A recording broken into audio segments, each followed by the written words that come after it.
चलो 10 नवंबर 2020 के current affairs ये हमने थोड़े दिन पहले रिपीट कर चुके हैं, पर आज यही करंट अफेयर था तो हम आज फिर से इसके ऊपर बात कर लें। NGT on crackers. तो फायर क्रैकर्स बेसिकली एनजीटी ने, नेशनल ग्रीन ट्रिब्यूनल ने पूरे इंडिया में बैन लगा दिया। तो कई स्टेट जैसे पंजाब, हरियाणा की अगर बात की जाए, इन्होंने पहले 2-2 घंटे की टाइम अलॉट किया था कि जिसमें पटाखे फोड़ सकते हैं। तो अब इन स्टेट्स को भी अब शायद आने वाले दिनों में इन्हें बैन करना पड़ेगा, क्योंकि चंडीगढ़ में तो पहले बैन थे। ठीक है, चंडीगढ़ में तो बैन लगा हुआ था, बाकियों में भी। देखो, दो चीज का डर है, मतलब एक चीज तो हर साल होती है, दूसरी चीज का हमें डर है। पहली चीज है कि एयर पोल्यूशन जो हर साल होता है उसमें फायर क्रैकर्स का बहुत बड़ा योगदान रहता है, क्योंकि फायर क्रैकर देखो, अगर ओवरऑल परसेंटेज देखोगे फायर क्रैकर्स की, परसेंटेज बहुत कम है उसकी एयर पोल्यूशन की, नो डाउट। ठीक है, तो कई लोगों का ये आर्ग्यूमेंट होता है कि इतने पूरे ग्राफ में इतनी छोटी सी परसेंटेज क्या काम करती है, क्यों इसी चीज के पीछे पड़े हो, लोगों को सेलिब्रेट क्यों नहीं करना चाहते। बात ये है कि बाकी जितने एयर पॉल्यूटेंट्स हैं वो बहुत ही ना लंबे ग्राफ में एटमॉस्फेयर में आते हैं। फायर क्रैकर्स बहुत ही शॉर्ट ड्यूरेशन में वो परसेंटेज का हिस्सा बनते हैं, सिर्फ 3-4 दिनों में वो सारा एयर पोल्यूशन बनता है। और बिकॉज उसकी कंसंट्रेशन हो जाती है, तो कंसंट्रेशन के कारण आपकी सारी की सारी, बिकॉज विंटर्स में वैसे भी एयर की मूवमेंट कम हुई होती है, खासकर नॉर्थ इंडिया, पूरे नॉर्थ इंडिया के ऊपर से, तो एयर क्वालिटी बहुत ही बुरी हो जाती है। इस कारण फायर क्रैकर्स बैन करने का फैसला किया नेशनल ग्रीन ट्रिब्यूनल।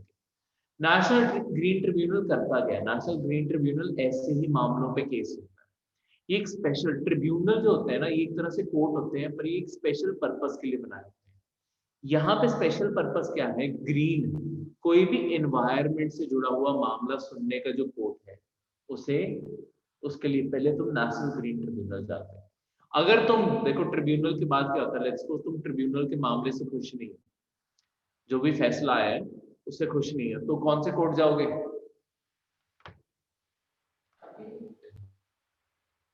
अपील ही तो करनी है। अपीलेट कौन सा पड़ेगा ट्रिब्यूनल के लिए? सबसे पहले अपील कहाँ करोगे ट्रिब्यूनल से? High court.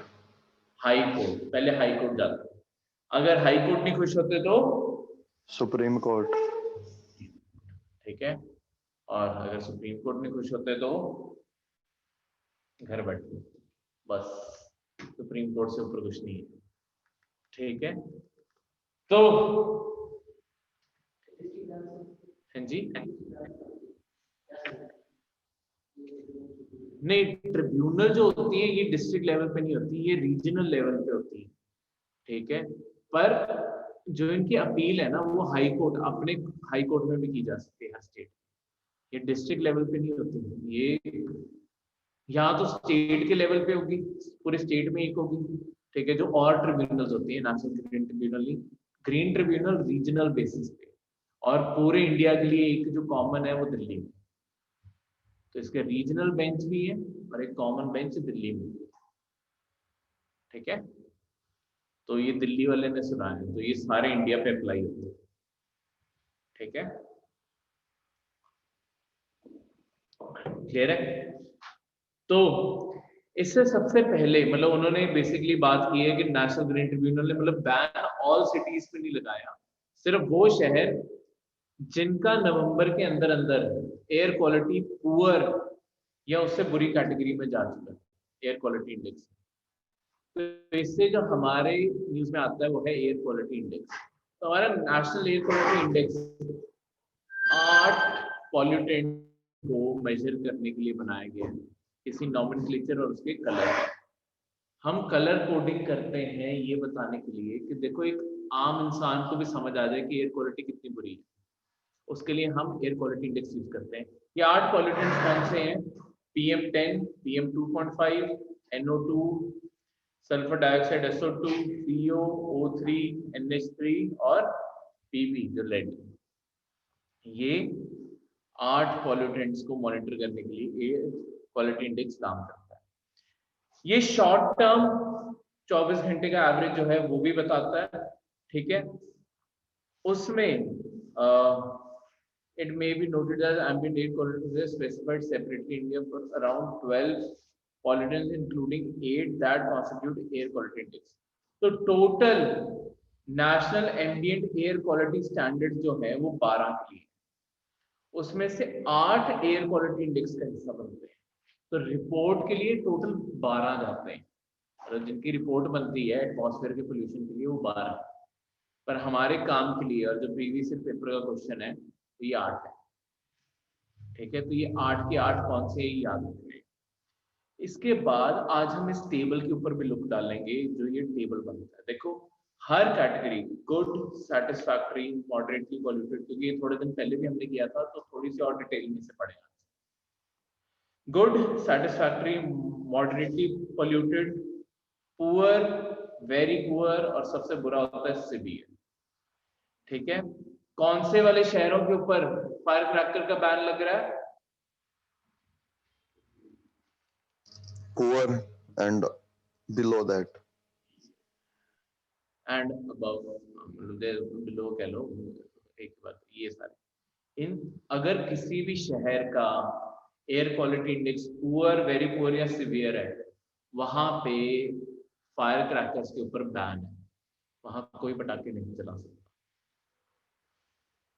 ठीक है। तो एक कॉग्निजेबल ऑफेंस बना दिया जाएगा, यानी कि जेल भी हो सकती है पटाखे चला। इंडिया के ज्यादातर जो शहर है वो यही होते हैं इसमें, ठीक है। ये ऊपर वाले इंडेक्स तो सिर्फ तब दिखे थे जब लॉकडाउन था, नहीं तो ये दिखते ही नहीं। ज्यादा से ज्यादा सेटिस्फैक्टरी तक कई बार पहुंच जाते हैं, गुड तो रेयरेस्ट कंडीशन है। ये तो एक्चुअली जहाँ पे जाके हिमाचल में बिल्कुल ही जहाँ पे लोग भी कम रहते हैं वहीं जाके गुड इंडेक्स जाके कहीं बनता है, नहीं तो ये बनता कहीं पे भी नहीं। तो हमारे ज्यादातर शहरों का इस टाइम यही कंडीशन होती है, बल्कि दिल्ली को तो अगर लगाओगे सिवियर, ये तो 1000 भी क्रॉस कर जाता है। तो दिल्ली की हवा तो बहुत ही ज्यादा गंदी होती है, ठीक है।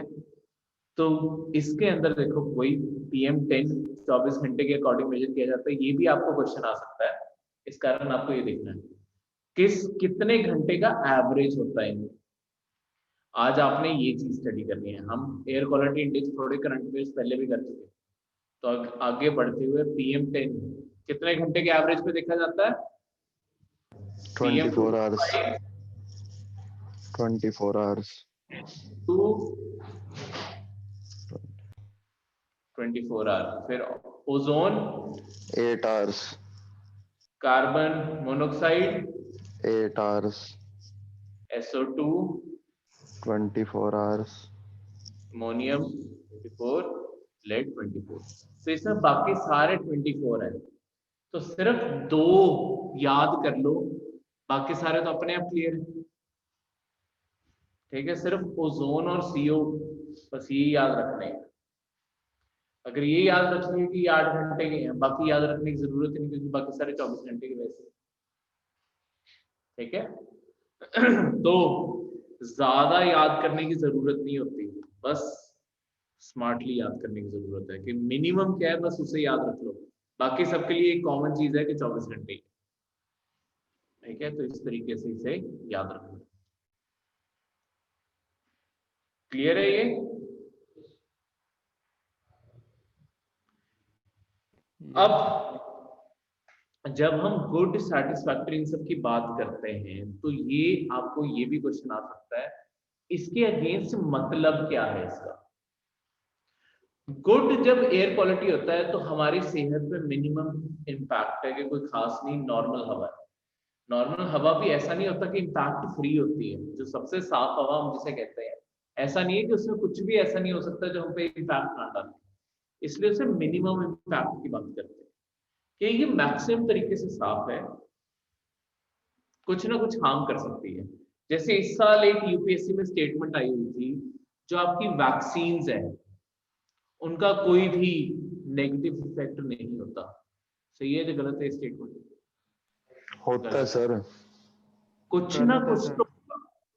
हम जब भी एफिशिएंसी की बात करते हैं, मतलब ये क्वेश्चन बना कहाँ से था, ये ना उन्होंने निमोनिया की वैक्सीन का चलो एग्जांपल दे दिया, पर एक ना जनरल चीज उस थोड़े से एग्जाम से महीना पहले एक चीज पेपर में आई थी।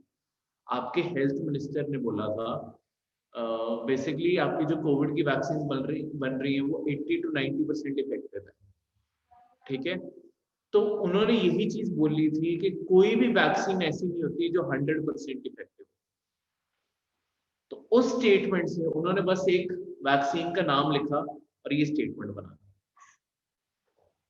तो पढ़ा ये भी है तुमने, इसे बस किसी साफ जगह का एग्जांपल लिख के कि बिल्कुल क्लीन एयर है, गुड एयर है, क्या उसका कोई सेहत पे किसी भी टाइप का इफेक्ट पड़ेगा? तो मिनिमम इफेक्ट तब भी हो सकता है, कोई ना कोई पॉल्यूटेंट तो एग्जिस्ट कर ही सकता है, चाहे सारे ना हो, एक आधा तो हो सकता है, ठीक है। तो कोई भी हवा बिल्कुल साफ भी नहीं होती, इस चीज को भी याद रखना, ठीक है। Next is satisfactory, may cause minor breathing discomfort to sensitive people। तो सैटिस्फैक्टरी में वैसे हवा प्लेजेंट लगती है, पर सिर्फ उन्हें प्रॉब्लम हो सकती है जिन्हें थोड़ी सी पहले से ब्रीदिंग प्रॉब्लम है या सेंसिटिव है, डस्ट की एलर्जी है या कुछ ऐसा है, उन्हें प्रॉब्लम हो सकती है। Moderately polluted may cause breathing discomfort to people with lung diseases such as asthma and discomfort to people with heart diseases, children and older adults।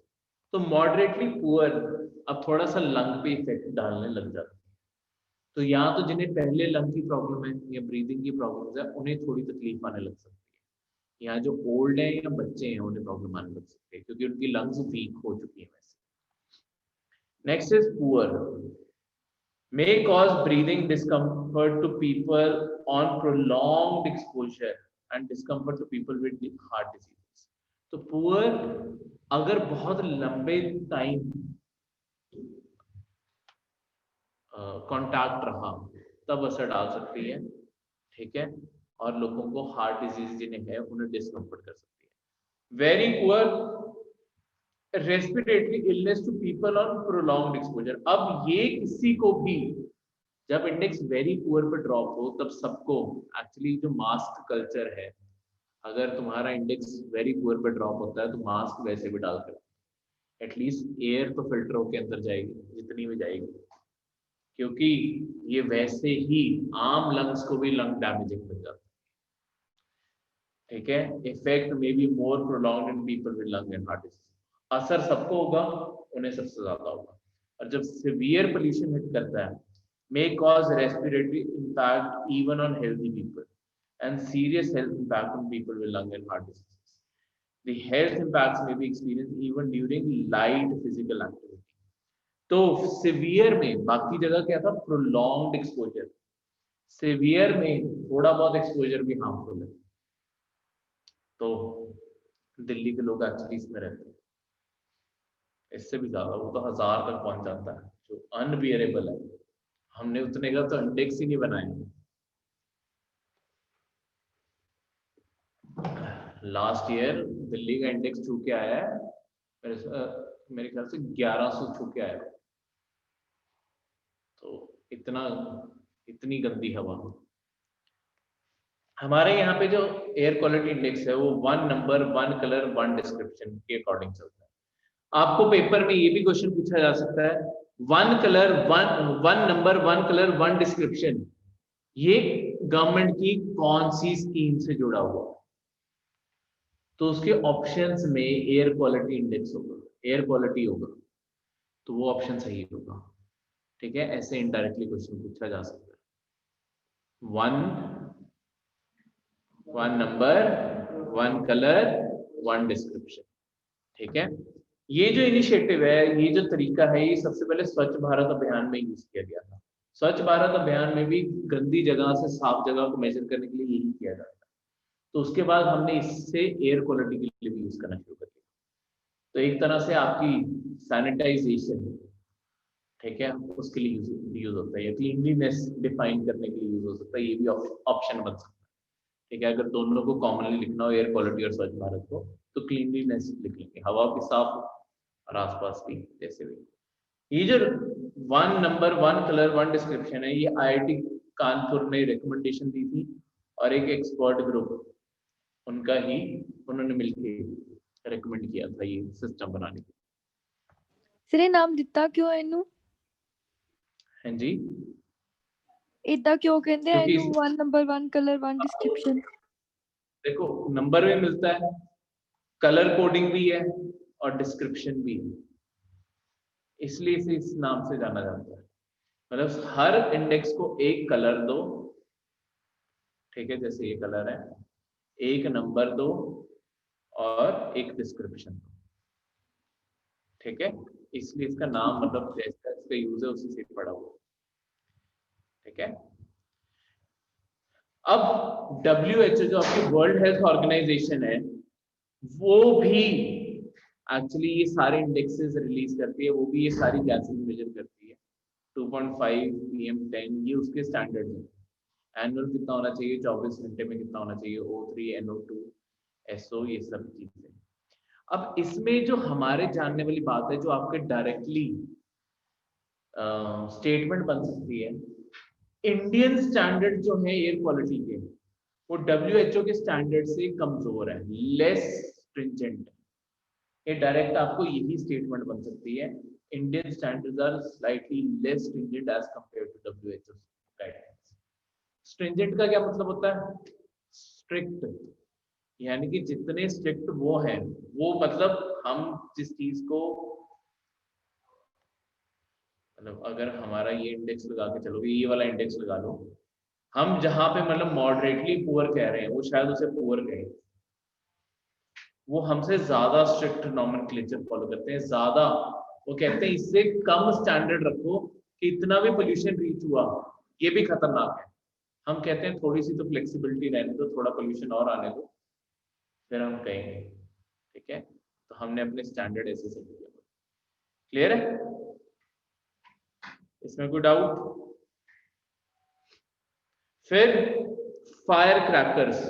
सबसे पहले फायर क्रैकर कहाँ इन्वेंट हुआ था?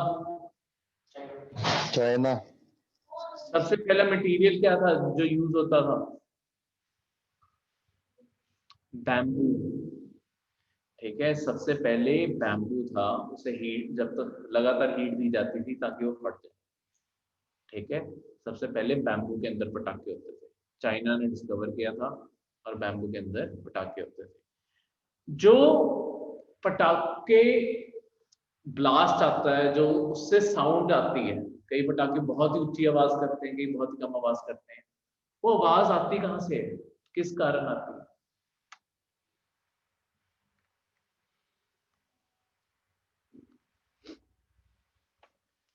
वो आती है प्रेशर से। जितना पटाखा अच्छे से सील होगा, ठीक है, एयर टाइट होगा, जितने अच्छे से सील होगा उतनी ज्यादा जोर से आवाज आएगी, ठीक है। सील करने का ये मतलब नहीं होता कि तुम्हें जो अंदर पाउडर है उसे टाइटली पैक करना, बस एयर टाइट करना है उसे, क्योंकि जितनी हवा लीक करेगी, फिर वो होता है ना पटाखे कई बार फटते ही नहीं है, बिकॉज एयर टाइट नहीं रहते, फिर उनमें कहीं ना कहीं बीच में क्रैक होता है, हवा जा रही है उसके बीच में, वो तभी नहीं फटते, ठीक है। तो दिवाली से पहले, दिवाली पे कुछ ऑब्जर्व करने वाली चीज, और दिवाली पे अगली जो ऑब्जर्व करने वाली चीज है, कौन से केमिकल से कौन सा रंग आता है।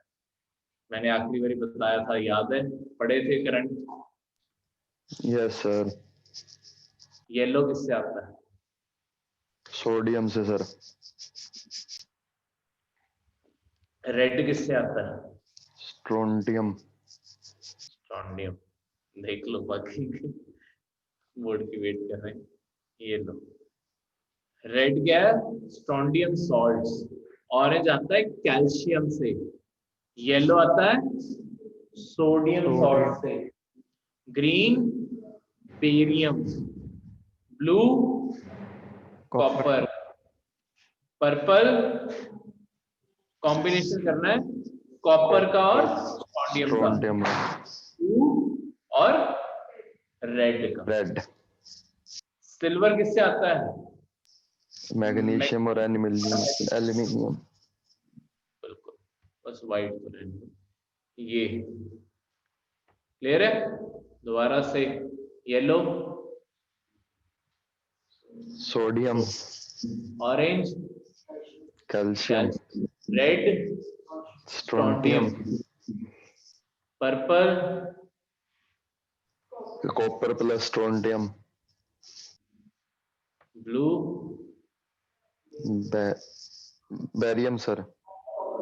कॉपर, कौन सा था सर? ब्लू पूछा मैंने। Green, barium. Damini, white, sorry, grey, aluminium plus magnesium. Aluminium plus magnesium. दोबारा से पूछो अब। ये लो, सिर्फ इतना, ठीक है। सबसे पहले ऑरेंज, कैल्शियम। कैल्शियम, ठीक है। जयदेव वेट करो। Green, barium. बेरियम।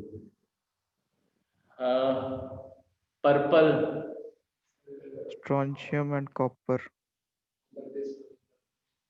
ठीक है। सागर, रेड, स्ट्रोंशियम। मेष, ग्रे, और एल्यूमिनियम और मैग्नीशियम, ठीक है। तो दिवाली पे रिवाइज करोगे आसमान में देख के? देख लेना, आइडिया इसी से लग जाएगा। तुम्हारे सामने प्रैक्टिकली चीज हो रही होगी। तो इसमें इसके सिवा कौन से आपके पटाखों के अंदर फ्यूल कौन सा यूज किया जाता है? पोटेशियम नाइट्रेट, चारकोल और सल्फर, ठीक है। इमेज बहुत ज्यादा जूम्ड है, इस कारण वो टेक्स्ट जैसे दिख रहा है। पोटेशियम नाइट्रेट मैं बता रहा हूँ, पोटेशियम नाइट्रेट, चारकोल और सल्फर, ये फ्यूल के तौर पे यूज किए जाते हैं, ठीक है। उसके बाद हर धमाके को आग के लिए क्या जरूरी है? ऑक्सीजन। तो कोई ऑक्सीडाइजर जरूरी है। उसमें होता है नाइट्रेट, क्लोरेट और परक्लोरेट। क्लोरेट, परक्लोरेट और नाइट्रेट, ठीक है। ये सारे केमिकल्स को एक साथ जोड़ के क्या रखता है, ये तुम्हें ये डायग्राम करने की जरूरत नहीं, बस डेक्स्ट्रिन।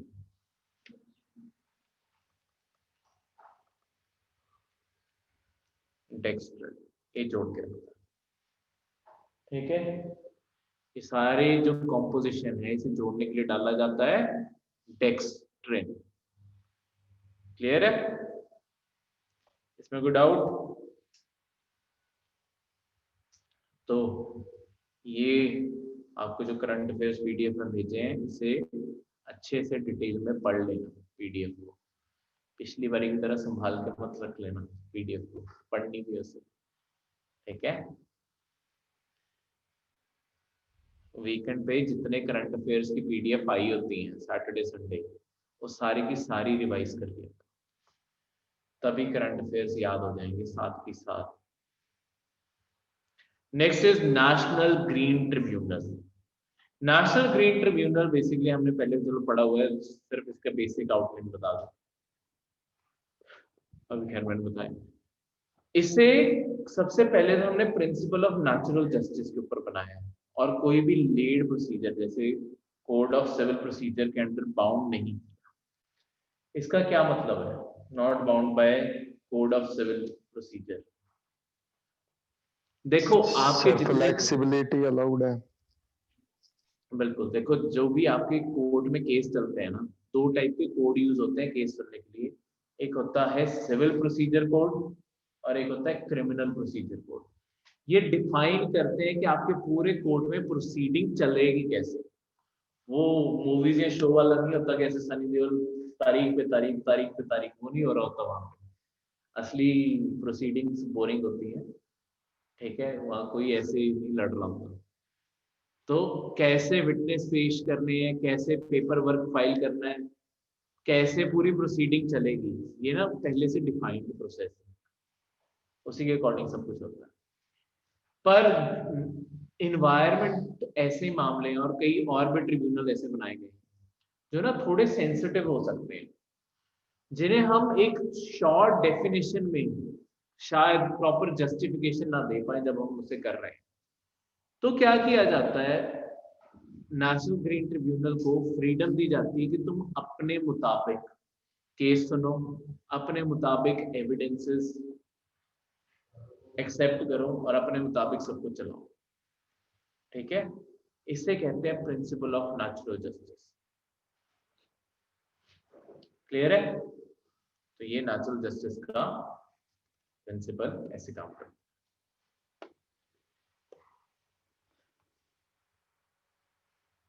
तो ये कोड उसी से ही चलता है, और बाकी मैंने इसको बिल्कुल स्टार्टिंग में बताए थे, तो अभी सब आए नहीं थे। Next is competition commission of India. तो competition commission of India basically जो आपका गूगल पे है उसके ऊपर आज अब एक्चुअली कमेटी बिठाने वाला है कि क्या गूगल अपनी मार्केट पोजीशन को मिसयूज कर रहा है। देखो, मार्केट में जो सबसे बड़ा ओएस है, ऑपरेटिंग सिस्टम है, वो एंड्रॉयड है, ठीक है। सबसे ज्यादा जो फोन डिवाइसेस पे चल रहा है वो एंड्रॉयड है, और ये खैर एप्पल भी अपनी पोजीशन को मिसयूज करता है, पर गूगल क्योंकि उस मार्केट में भी उतरा है तो उसकी पोजीशन और भी ज्यादा है। होता क्या है, जो आपके प्ले स्टोर है, किसी ने अपनी ऐप पब्लिश करनी होती है ना, दो चीजों का केस इस टाइम गूगल के ऊपर होने वाला है, तो मैं दोनों केस बता रहा हूँ, दूसरा भी कभी अखबार में आ सकता है। एक ना, गूगल और एप्पल दोनों को ना स्टार्टअप किलर बोला जा रहा है। होता क्या है, अगर किसी ने अपनी ऐप पब्लिश करवानी है इनके स्टोर पे, उन्हें हर साल पैसे देने पड़ते हैं उस चीज के, और वो पैसे क्या होते हैं कि तुमने जितने पैसे कमाए हैं उसका शेयर। तो वो बंदा मेहनत करे सारा टाइम, और उसके बाद इन्हें फ्री में पैसे दे दे। तो ये केस, खैर ये केस तो एप्पल के अगेंस्ट भी होने वाला है और गूगल के अगेंस्ट भी होने वाला है, क्योंकि दोनों अपनी पोजीशन को इसमें मिसयूज करते हैं कि अपने दोनों के स्टोर पे अगर तुमने अपनी ऐप रजिस्टर करानी है तो तुम्हें जितना साल का रेवेन्यू होना उसका हिस्सा देना पड़ता है। तो बहुत सारे स्टार्टअप्स ने कंप्लेंट की है कि हम जो कमा रहे हैं उसका शेयर हम इन्हें क्यों दें। दूसरी साइड पे अब गूगल का एक स्पेशल केस ही बनता है। गूगल सर्विस प्रोवाइडर भी है, ठीक है, जो ये सारी सर्विसेज को लेके आ रहा है, मतलब उसका अपना प्ले स्टोर, उसका अपना ओएस है। उसके बाद गूगल ने अपनी ना एप्स भी लॉन्च कर दी है, जैसे गूगल पे हो गया। अब हुआ क्या, रिसेंटली ना जो आपको पेटीएम है, आपको अगर पता हो पिछले महीने एक बार पेटीएम आपका प्ले स्टोर से गायब हो गया था। Yes sir. हुआ क्या कि आपके गूगल ने इल्जाम लगाया पेटीएम के ऊपर कि ये ना गैम्बलिंग करवा रहे हैं। गैम्बलिंग वही कि मतलब स्क्रैच कार्ड वो सब कुछ, वो गैम्बलिंग है, ठीक है, कि गैम्बलिंग करवा रहे हैं जो हमारे जो टर्म्स है स्टोर के उसके अगेंस्ट है। इस कारण हमने पेटीएम को बैन कर दिया। वो चलो 24 घंटे के अंदर अंदर रिस्टोर हो गई इनके आपस में। फिर उसका पेटीएम ने ये एलिगेशन लगाई कि ये भी तो अपनी ऐप पे यही करते हैं, गूगल के भी तो स्क्रैच कार्ड आते ही हैं जब आप गूगल पे करते हो, वही पेटीएम कर रहा था। तो ये क्या हुआ कि एक बंदा, मतलब एक कंपनी दो अलग अलग पॉलिसीज चला रही है, अपनी कंपनी के लिए और बाकी के लिए। तो इस कारण कंपटीशन कमीशन ऑफ इंडिया, देखो हर देश में अब जब कैपिटलिज्म होता है ना, कैपिटलिज्म में कंपटीशन कमीशन होनी बहुत जरूरी है। ये ना एक थर्ड पार्टी प्लेयर होता है। कई बार क्या होता है, कंपनीज आपस में राइवलरी जब रखती हैं, एक दूसरे को मार्केट में तोड़ने के लिए ना बहुत सारी गलत प्रैक्टिसेस फॉलो करती हैं जो बिजनेस के लिए हार्मफुल है। जैसे लेट्स सपोज किसी बिजनेस को कोई सामान ही 10 रुपए की कोई चीज पड़ रही है, उसका कॉम्पिटिटर भी 10 का बेच रहा था और उसे पड़ ही 10 की रही है, उसके कॉम्पिटिटर को भी 10 की पड़ रही है, दोनों को मतलब चलो ये भी है कि सेम प्राइस पे बेच रहे हैं, नो प्रॉफिट नो लॉस, तब भी कुछ नहीं। पर सिर्फ दूसरे कंपटीशन को हराने के लिए कोई कहे कि मैं 7 रुपए पे बेचना शुरू कर दूंगा, वो मार्केट इकोनॉमी के खिलाफ है। क्योंकि मार्केट इकोनॉमी में क्या होता है कि फेयर प्ले होना चाहिए, नहीं तो ऐसा क्या होता है, देखो अगर चाहे तो आपका मुकेश अंबानी किसी बिजनेस को एंटर करे, वो तो बिल्कुल फ्री में सामान देना शुरू करे। जैसे जियो ने इतनी मार्केट क्यों तोड़ दी, जियो ने पहले 6-8 महीने सर्विसेज बिल्कुल फ्री कर दी, लोग सारे टूट के उधर को आ गए, तो बाकी सारी कंपनीज लॉस में चली गई। ठीक है, कंपटीशन कमीशन का उसमें रिस्पांस बहुत लेट आया। पहले 6 महीने अगर कोई नई कंपनी आती है उसे एक्चुअली फ्री में सामान देना अलाउड होता है, वो गूगल वो जियो का अलाउड था। उसके बाद जो 2-3 महीने एक्स्ट्रा वो लेगी ना, वो सरकार की तरफ से डिले था एक्शन लेने के लिए। तो ये सारे एयरटेल वोडाफोन सब ने केस फाइल किए थे जियो के अगेंस्ट, जब उसने अपने ऑफर एक्सटेंड करने की बात की थी, तभी 2017 में उन्होंने चार्ज करना शुरू कर दिया। ठीक है, चाहे प्रॉफिट वो तब भी नहीं कमा रहे थे, पर जितना खर्चा था वो जो 300 का 3 महीने का जो प्लान थे वो सब कुछ नो प्रॉफिट नो लॉस पे उन्हें बेचना पड़ा। ठीक है, तो कंपटीशन कमीशन इसी चीज के लिए बनाई गई है कि जो कंपनीज हैं वो फेयर प्ले पे आए। दूसरी साइड कंपनीज एक और प्रैक्टिस करती होती है, कंपनीज आपस में कई बार हाथ मिला लेती है कि हम इससे कम पे बेचेंगे ही नहीं। Let's suppose Jio Airtel Vodafone 3 he companies अब बची हैं प्राइवेट में, ये तीनों आपस में हाथ मिला लें कि हम 1000 रुपए से कम प्लान देंगे। फिर क्या कर लोगे, या तो BSNL पे जाओगे या 1000 रुपए दोगे। तो ऐसे जो गठबंधन होते हैं ये भी होने से रोकने के लिए कंपटीशन कमीशन ऑफ इंडिया, अगर कंपनीज के ऊपर ये इल्जाम लगता है कि आपस में प्राइस फिक्सिंग कर रही हैं तो उनके ऊपर भी फाइन लग सकता है। तो दोनों चीजों के लिए कंपटीशन कमीशन ऑफ इंडिया बना हुआ है। तो ये एक स्टैट्यूटरी बॉडी है, कंपटीशन कमीशन एक्ट 2002 के अंडर बनी थी। ठीक है, ये सारे पॉइंट जो मैंने अभी आपको बोले हैं ये सारे यहाँ पे लिखे। ठीक है, इसके अंदर एक चेयरमैन होता है और 2 और कंपटीशन कमिश्नर होते हैं, 2 से लेके 6 तक अदर मेंबर्स होते हैं जो सेंट्रल गवर्नमेंट की तरफ से अपॉइंट किए जाते हैं। ठीक है, मिनिमम 2 मैक्सिमम 6 और होते हैं। ठीक है, यानी कि टोटल करके 3 से 7 मेंबर तक, अगर चेयरमैन को भी जोड़ के चलो। क्लियर है, तो इसे याद रखो। इसमें कोई डाउट? हाँ जी, अरे गूगल और एप्पल जो के स्टोर में मतलब फ्री रेवेन्यू का तब कैसे हुआ, अगर वो प्लेटफॉर्म प्रोवाइडर ने अपनी ऐप पर करने के लिए?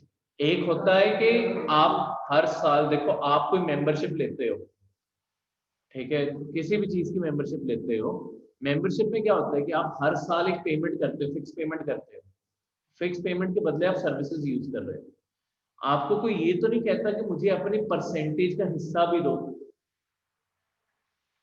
अगर किसी ऐप से फिक्स फी चार्ज की जाए, जैसे अगर आप कोई भी किससे वेबसाइट डोमेन कुछ भी लेते हो, वेबसाइट GoDaddy, आपने ये प्लेटफॉर्म सुने होंगे, बिग रॉक, GoDaddy, ये जितने भी हैं, ये क्या करते हैं, अगर तुम इनसे वेबसाइट का डोमेन नेम खरीदते हो, हर साल ये पैसे चार्ज करते हैं, पर इनके चार्जेस फिक्स है। हर साल ये तुमसे, तुम जो भी प्लान लोगे 5000 से लेके 25000 तक, वो तुम्हें चार्ज करेंगे और उसके मुताबिक सर्विसेज।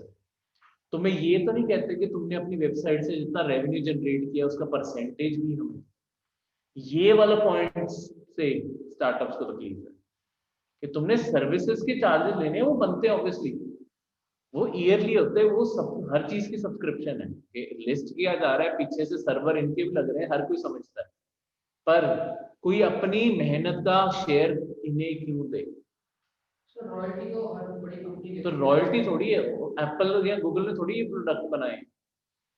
नहीं सर, किसी भी फ्रेंचाइजी में जैसे तो बड़ी कंपनी लेते हैं तो वो रेवेन्यू के उसके अलावा रेंट के अलावा रॉयल्टी भी लेते हैं। ये कोई वो थोड़ी, इंडियन कंपनी में तो आया था ना, पता नहीं क्या बॉलीवुड के नहीं हुआ कि आप आपने जो टेलीकॉम कंपनी को बोला कि अगर रेवेन्यू भी दोगे उसके अलावा आपको टैक्स भी देंगे अपना। वो तो AGR, वो तो स्पेक्ट्रम यूज का है ना, यहाँ स्पेक्ट्रम अपफ्रंट खरीद ले, स्पेक्ट्रम अपफ्रंट वो खरीद नहीं पा रहे थे, तभी तो ये पॉलिसी बनाई है। स्पेक्ट्रम बहुत महंगी चीज है। आपकी जो टेलीकॉम जिस पॉलिसी की आप बात कर रहे हो ना, उसमें लगते हैं AGR चार्जेस, AGR रेवेन्यू, मतलब AGR शेयर करना पड़ता है, एग्रीगेटेड ग्रॉस रेवेन्यू। जितनी भी आपकी टेलीकॉम कंपनीज पूरे साल में कमाती हैं, उसका कुछ परसेंटेज 10 से 15% उन्हें टेलीकॉम मिनिस्ट्री को देना पड़ता है। पर वो शेयर है ये जो हमारे एयरवेव्स हैं उसे यूज करने का, ठीक है। वो नेशनल प्रॉपर्टी है जिसे लैंड आउट, लीज आउट किया जा रहा है। यहाँ तो कोई किसी चीज की प्रॉपर्टी नहीं है, यहाँ पे सिर्फ इनलिस्टिंग है। तुम कोई चीज मेंबरशिप खरीद रहे हो, ठीक है। अब ये तो वो बात हुई कि लेट्स सपोज तुम्हारे कंटेक्स्ट में बताएं कि लेट्स सपोज तुमने जिम की मेंबरशिप ली, एक बार तुमने साल के चार्जेस भरे, पर वो तुम्हें कहें कि हर बार जब एक्सरसाइज लगाने आओगे तब तुम्हें अलग से 500 रुपये भी देने पड़े, क्योंकि वो सर अगर उन्होंने पहले मुझे बताया ये और तो गलत है, लेकिन इन्होंने पहले तो पहले तो बताया, तो अगलों की तो मजबूरी है ना, हम क्या करें। पर वही है कि पॉइंट पे चुकता तो है ही ना, और कोई ऑप्शन भी तो नहीं है, यही तो बात है। या तो वो ऑप्शन है कि करो या ना करो, या तो ऑप्शन ही नहीं है, देना ही देना पड़ेगा। तो गुंडागर्दी है ये तो एप्पल और गूगल की। तो इस कारण केस हुआ है उनके ऊपर बहुत, सिर्फ इंडिया में नहीं, यूरोप में भी केस हुआ है, अमेरिका में भी केस हुआ है, और हर जगह ये बिलियंस ऑफ डॉलर्स आ रहे हैं। ये केस बहुत बड़ा होता है, बिलियंस ऑफ डॉलर्स का नुकसान खाएंगी ये कंपनी। ये प्रैक्टिसेस अबॉलिश करने वाले। तुम कैसे कह दोगे कि कोई नया, चलो IT स्टार्टअप कोई भी है, वो गूगल एप्पल के बराबर पहुंच ही कैसे पाएगा जब उनका स्टार्टिंग बेस ही ये तोड़ रहे हैं। अपनी पोजीशन को मिसयूज कर रहे हैं ना, क्योंकि ये पहले ऊपर बैठे हैं, बाकियों को ऊपर आने नहीं देना चाहते। मतलब बाकियों के राइज के साथ इनका राइज अपने आप जुड़ा है, ये थोड़ी हो सकता है, ठीक है। तो ये मिसयूज है पोजीशन। किसी और को कोई डाउट? सर हाँ जी, हाँ जी बोलो। सर जैसे आपने कहा था कि ये पेटीएम रिमूव कर दिया था प्ले स्टोर से, हाँ जी, तो गूगल वाले ये भी तो कह सकते कि हमें मतलब कुछ चाहिए नहीं इनसे, हमने मतलब ऐड नहीं पब्लिश करनी इनकी। नहीं ऐसे ऐड नहीं होती, वैसे भी अपनी ऐप कोई भी पब्लिश कर सकता है, और इनकी अपनी टर्म्स एंड कंडीशन में ऐसी चीज होती है कि बिना रीजन के ये रिजेक्ट नहीं कर सकते किसी भी ऐप को। तो एक तरह से इन्होंने बहाना ही ढूंढा, क्योंकि पेटीएम का इंडिया की मार्केट में सबसे बड़ा शेयर है आज भी, ठीक है। अर्लीस्ट ऐप थी और आज भी सबसे ज्यादा वही शेयर होल्ड करके बैठी है। तो 24 घंटे भी अगर पेटीएम ना अवेलेबल रहे, उसकी मार्केट अपने आप डैमेज होती है। तो इन्होंने वो करने की कोशिश की है, ठीक है। क्लियर है? Yes sir. और कोई डाउट? सर जो फायर क्रैकर जो फैक्ट्री है जैसे ना, ये लोग जाने पर लॉस करते हैं फिर एक सरकार को होती नहीं। सरकार के ऊपर देखो, सागर का यहाँ पे क्वेश्चन है कि जो फायर क्रैकर्स की फिर फैक्ट्रीज हैं, इनका क्या होगा? ये लॉन्ग टर्म में आउट ऑफ बिजनेस रहेंगे, क्योंकि ये सिर्फ वेव इंडिया में नहीं, ये वर्ल्ड वाइड वेव है कि फायर क्रैकर्स पे बैन लगना चाहिए, कि इनका लिमिट यूज होना चाहिए। जब कोई चीज को लिमिट कर दिया जाता है ना, तब हर कंपनी वैसे भी नहीं सर्वाइव कर पाती। सिर्फ जो बेस्ट सूटेड है वही बच पाएंगे, बाकी सारे खत्म हो जाते हैं, ठीक है। ये मार्केट भी खत्म हो जाएगी, अगले 10-15 साल फैक्ट्रीज बंद हो जाएंगी ज्यादा, ठीक है। तो ये रियलिटी है इनकी, जिनकी कंपनीज है उन्हें शिफ्ट करना चाहिए। क्योंकि इस साल ये भी हुआ है कि अब बैन अचानक नेशनल ग्रीन ट्रिब्यूनल ने लगा दिया है। तो होता क्या है, जहां पे पटाखे बिक भी रहे होते हैं ना, बेचने वालों को भी लाइसेंस लेना पड़ता है। उन्होंने तो लाइसेंस फी भी भर दी है, दूसरी साइड में पटाखों का ऑर्डर भी प्लेस कर दिया है। पटाखे बेच तो सकते हैं, ऑर्डर भी आ गया है, ठीक है। तो वो भी घाटा खाएंगे।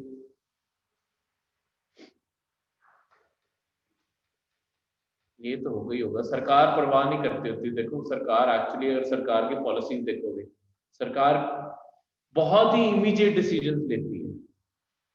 बिजनेसेस को एक्चुअली टाइम नहीं देती है अडॉप्ट करने के लिए। जैसे अचानक ही हमारे इंडिया ने सोच लिया था, हमारे क्यों ऑटोमोबाइल सेक्टर अचानक डिक्लाइन किया, हमारी सरकार ने अचानक सोच लिया 2018 में बैठे हुए कि हम 2020 में भारत स्टेज 4 से भारत स्टेज 6 पे शिफ्ट कर जाएंगे। भारत स्टेज 6 ये फ्यूल एफिशिएंसी और आपकी पॉल्यूशन कम करने के वो है, फ्यूल एफिशिएंसी भी खैर कम होती है इससे।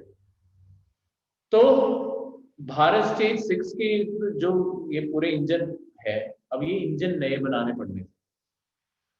कंपनीज ऐसा तो है नहीं कि एक इंजन बनाती है जब एक ऑर्डर आता है, ठीक है, लाख इंजन पहले के बना होता है, उसे असेंबली साथ के साथ चल रही होती है, लाख गाड़ियां बनी पड़ी हैं, उन्हें भी बेचना है। तो 2 साल में सारा स्टॉक निकालना उनके लिए इम्पॉसिबल सा कर दिया। तभी खैर सरकार ने अपना डिसीजन नहीं बदला, इस साल से भारत स्टेज 6 गाइडलाइंस इन्फोर्स हो गई हैं।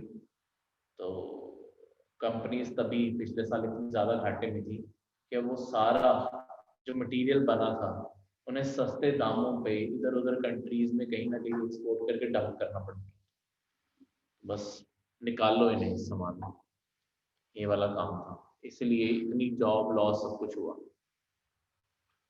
ठीक है, क्लियर है? सर एक डाउट था। हाँ जी, हाँ जी, पूछो। सर ये जैसे कल पंजाब ने भी ड्रॉ कर लिया जनरल कंसेंट टू सीबीआई, इसका मतलब क्या होता है सर? देखो आपकी जो सीबीआई है ना, ये एक एग्जीक्यूटिव बॉडी है जो अपनी पावर्स डिराइव करती है कौन से एक्ट से? दिल्ली स्पेशल पुलिस का एक्ट जो है, ठीक है, दिल्ली स्पेशल पुलिस एक्ट करके एक्ट एग्जिस्ट करता है, पार्लियामेंट का एक्ट है, वहां से पावर ही डिराइव करती है, पर वैसे एग्जीक्यूटिव बॉडी।